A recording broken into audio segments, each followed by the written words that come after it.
আজকে দেখো ঘুরতে ঘুরতে কোথায় এসেছি, এটা অন্য একটা জায়গায়। ভাবলাম তোমাদের সাথে একটু শেয়ার করি।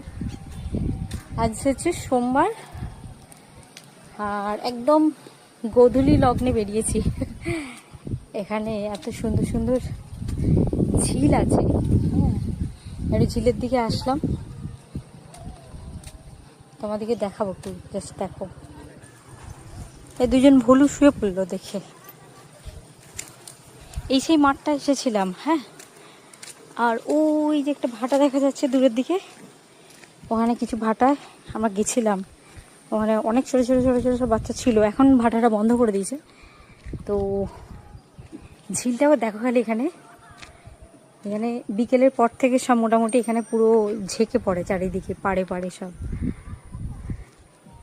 আমি একটু সামনের দিকটা আসলাম, আর ওই তোমার দাদাভাই সেই মাঠে দাঁড়িয়ে রয়েছে।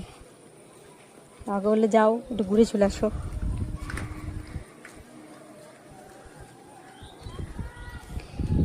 এত ঝিল এখানে, একটু একটু জায়গা জুড়ে দেখো কতটা দূর। আমি কতটা দূরে দেখাবো, যতটা দূর দেখা যায় চোখ যায় ততটা ডিস্টেন্স জুড়ে এখানে। দারুণ দারুণ পুরোটা জুড়ে। ওই পাশটা গেলাম, ওই দিকটাও আছে, ওই মেন রোডের ওপরের দিকেও আছে। সুন্দর সুন্দর হয়ে গেছে, দেখো কিরকম হাওয়া দিচ্ছে, বুঝতেই পারছো। দেখো হাওয়া দিচ্ছে কিরকম, গাছগুলো দেখো খালি। বাড়ির মধ্যে যেন আবার সেই আলু ভাতে সিদ্ধ হচ্ছিলাম, এত গরম ঘরেতে, সাংঘাতিক সাংঘাতিক। মানে ঘরের মধ্যে টিকতে পারছে না, মানে এসি কাজ করছে না। তো যাই হোক, আজকে চলে এসেছি। আজকে আমার একটা ছুটি ছিল, তো সে কারণে একটু বিকালের দিকে বেরোলাম। আর তা নাহলে ম্যানেজ করতে হয় একটু কাজের, মানে ধরো অন্য একজন কেউ কাজ করবে, সে ছুটি পেলে সে হয়তো ছুটি নিয়েছে, তার শিফটে আমি কাজ করে দিলাম, তাহলে সেক্ষেত্রে আমার একটু আর্লি ছুটি হয়ে যায়। তা নাহলে সন্ধ্যেবেলা এসে দেখো কি ভালো লাগছে, এই দৃশ্যটা দেখো, দারুণ লাগছে। আর ওইদিকে মাঠ, পুরো মাঠের পর মাঠ, সবুজ মাঠ। আমি আবার ভিডিও করতে বেরিয়েছি দেখে অনেকে আবার আশপাশে সব দেখছে,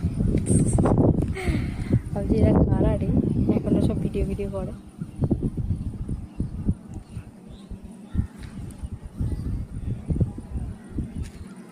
তোমরা কিন্তু আমাকে কমেন্ট করে অবশ্যই জানাবে যে এখানে তোমার মানে এই যে পরিবেশটা কেমন লাগছে। এটা কি ঝিলের পার বলে আমি ঠিক জানি না, এটা দাদাভাইকে জিজ্ঞাসা করে বলবো। আবার মাছ আছে, দেখো নড়ছে, ওই দেখো মাছ। অন্ধকার হয়ে গেছে, মানে একটু